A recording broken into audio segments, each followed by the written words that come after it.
This is the new Cloud AI box from OneCarStereo. They sent this over to me so I can try it out and also demonstrate a new feature called Cloud SIM. So that's exactly what we're going to do in this video. Plug it in, set it up, try it out. Let's go.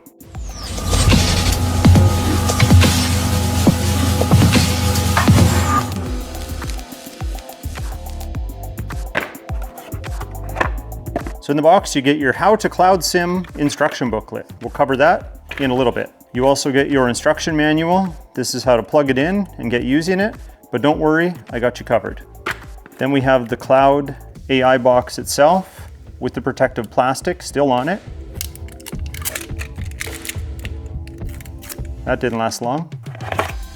You have a USB-C to USB-C data and power cable. You have a USB-A to USB-C data and power cable.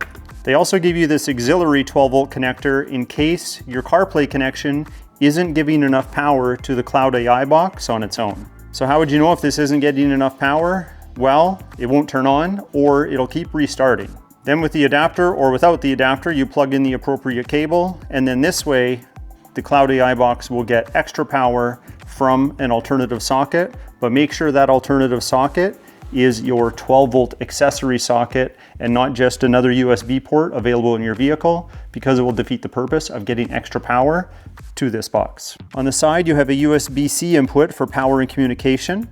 Also, under this cover, you have a micro SD slot for extra storage, also called TransFlash or TF for short in other countries, as well as a 4G SIM slot for a physical SIM card. This is for wireless data connectivity through a cellular provider.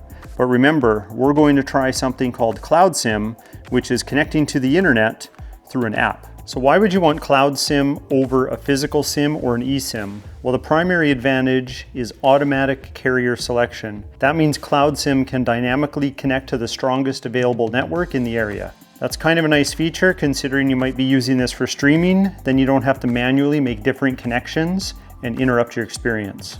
So I think it's time to go into the vehicle and try this thing out. Okay, now before I plug this into the vehicle, I want to tell you exactly why we need to plug it in, because some of you aren't familiar with these AI boxes and we have to use a cable, and there's some very good reasons why. First off, it's all about the handshake. Your vehicle's infotainment system is picky. It's looking for a very specific CarPlay or Android Auto signal. These boxes are standalone Android computers. To get their content and video into your dashboard, it has to trick the system into thinking it's a compatible iPhone or Android phone. How devious, right?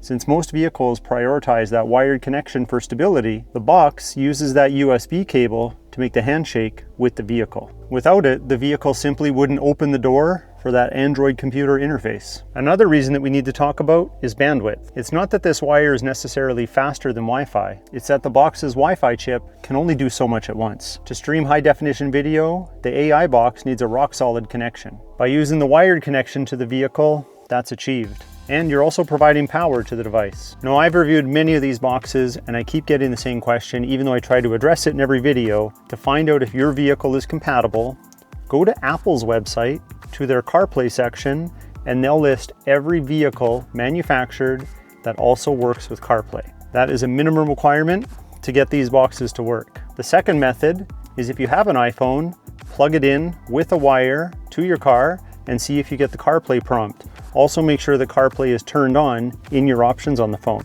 If you get the prompt, then this will work and it'll display in the same area that CarPlay currently displays on your vehicle. Now, the vehicle we're demonstrating this in is touchscreen, so interfacing with this AI box will be done through touchscreen.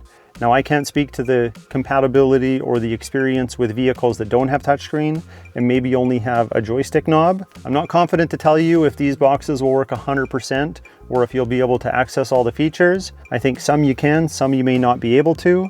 That's a question for OneCarStereo. I'm sorry I can't answer it in this video. All right, let's get this demonstration going. Okay, first we're just gonna plug it into our USB-C port.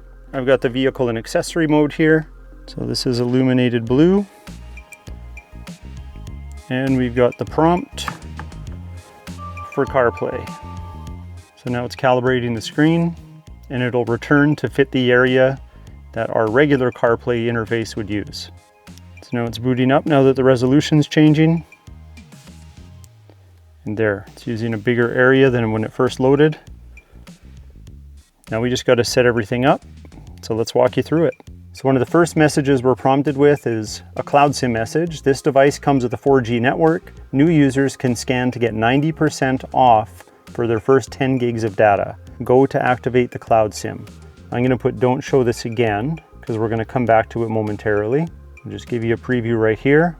All right, so I've downloaded the app to my phone, which is another option that might make this setup a little bit easier.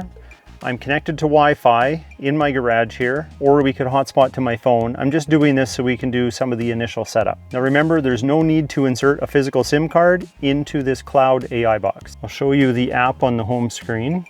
So this is what the app looks like on the home screen. And that brings us here in case you accidentally exited this menu and you didn't know how to get back. I'm choosing to use my phone to help with this setup. So I'm going to link the device using the QR code, which is displayed on the screen. So I'll just scan it with my camera. It's giving me the IMEI for this device, as well as a password. I'm going to press link. Link successful. And now I have my AI box listed among my devices for this account. Now I should be able to go to the mobile web store here, and then I'll pick a data plan. I'm just going to pick a basic package for this demonstration. Then it lets you select what device are you buying your package for. It's already listed as AI box. That's the only one I have on here. I'm going to use PayPal. Just doing some multi-factor authentication. Almost done, I promise. It's all pretty straightforward if you've done any type of online shopping before. Okay, the transaction should be done. So now I'm going to activate my Cloud SIM.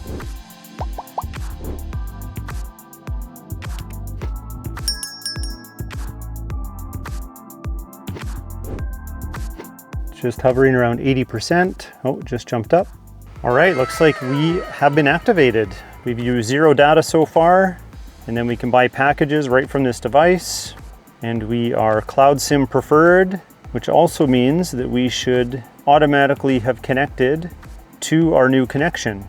We're on our new connection and it automatically turned our Wi-Fi connection off. So this is just the convenience of this technology. It is going to search for the best 4G connection, regardless of where we are, and connect to that in the background. So while we're here and connected to the internet, let me show you some features of how this device works. So this is our home screen. You can customize it with various widgets, how you see fit. Let's go to Netflix, because I know everyone wants to know if that works.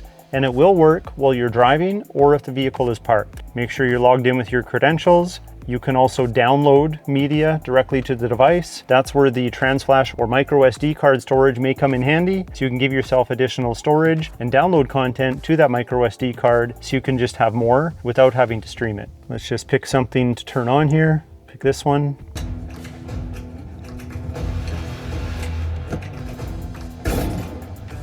So you can see that works. Any device like this, there's usually a perceivable audio delay with the video. That's normal, and it's going to vary vehicle from vehicle. That's just a byproduct of having these types of connections. There's some processing time at play, which means there's a little bit of video and audio out of sync. I've become accustomed to it, but it's still perceivable. Now at any time, if you want to leave an app, you can just tap the screen. This little dot will show up. You can move it wherever you want and leave it in any area that you want.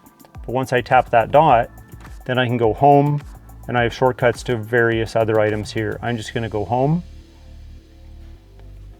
And now I'm back to my home screen. Your most frequently used apps will be right here. Notice how my white dot is right there. Again, we can move it wherever we want. It'll time out and disappear. Tap the screen to make it reveal itself again. But if we look down at the bottom left corner, this takes us to our apps. So I've got 3 pages of apps, and I can certainly add more. I can go to the Google Play Store and download apps there. This comes preloaded with an APK installer, as well as another one called APK Pure. And what these do is they allow you to install apps from a different website that you may not find on the Google Play Store, or older versions of apps that sometimes have just better compatibility with these Android boxes versus, say, a Chromebook or your tablet or another device like that. So there will be times if you go to the Google Play Store and it may say this app is not compatible, go look for it on one of these other apps and you may find it there, and then usually you can find a compatible version. Of course, YouTube works.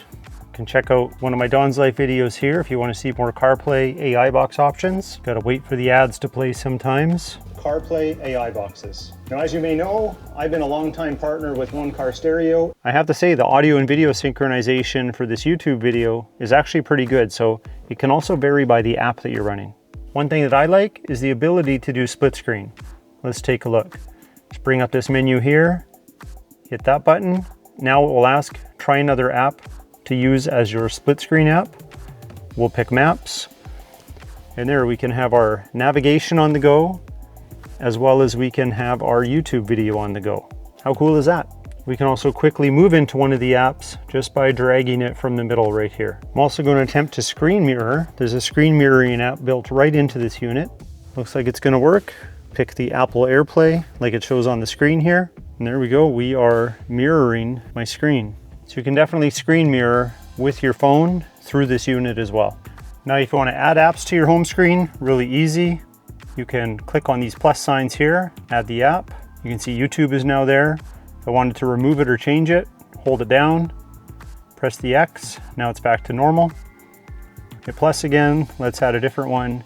VLC, this is a media app that can read files, video, audio files off of your micro SD card or the internal storage on the Cloud AI box. If you ever want to leave this interface and get back to your infotainment system without unplugging the Cloud AI box, just click on this car icon right here. It'll take you back to your infotainment screen. Everything will work exactly like it had before. And then to get back to the Cloud AI box, we just click Apple CarPlay and we're back. It's really that easy. And you do have a full internet browser built into this unit. So it'll take you right to Google, and then you can put in whatever search you want and use the internet just like you would on your tablet or a phone. And right now it's the Olympics, so we have a lot of Olympic content to choose from. And of course your navigation apps work as you would expect. So with Google Maps, we can put in our destination and it'll figure out exactly how long it's going to take to get there and provide us with all of the navigation advice needed. Head towards Zari Road. So you get the prompts and everything just like you would with your phone or your built-in navigation system if you have it. Now, I'm not a cloud sim expert, but one thing I noticed is when I left the vehicle sit for a long period of time and plug the AI box back in, it's asking me to activate the cloud sim again. I just need to be temporarily connected to a Wi-Fi signal and then I can activate it again, no problem. And it's still using the account that I set up and those things. So maybe there's a way to make this all automatic. In this case, it wasn't for me. But again, I could be doing something wrong. I'm also new to this technology. Well, I think that checks all the boxes for the things that I said I was going to do in this video. This wasn't about doing a deep dive into the functionality of the various CarPlay AI boxes. It was more to demonstrate the benefit of Cloud SIM technology. If you want to make sure that the Cloud AI box has all the features that meets your needs, review this comparison chart that's on the screen, which is also available on OneCarStereo's website. Now, I've reviewed every single one of these CarPlay AI boxes, so I'll leave links to those reviews in the video description below. Take note, this is the only one with Cloud SIM technology at the moment. So I think this is a great place to end this video. I'll leave links for everything in the video description below. So if you've ever wondered what Cloud SIM is and how it pertains to this type of technology, well, hopefully now you know. And if you liked this video and found it informative, hit that like button. Please consider subscribing, and we'll talk to you next time.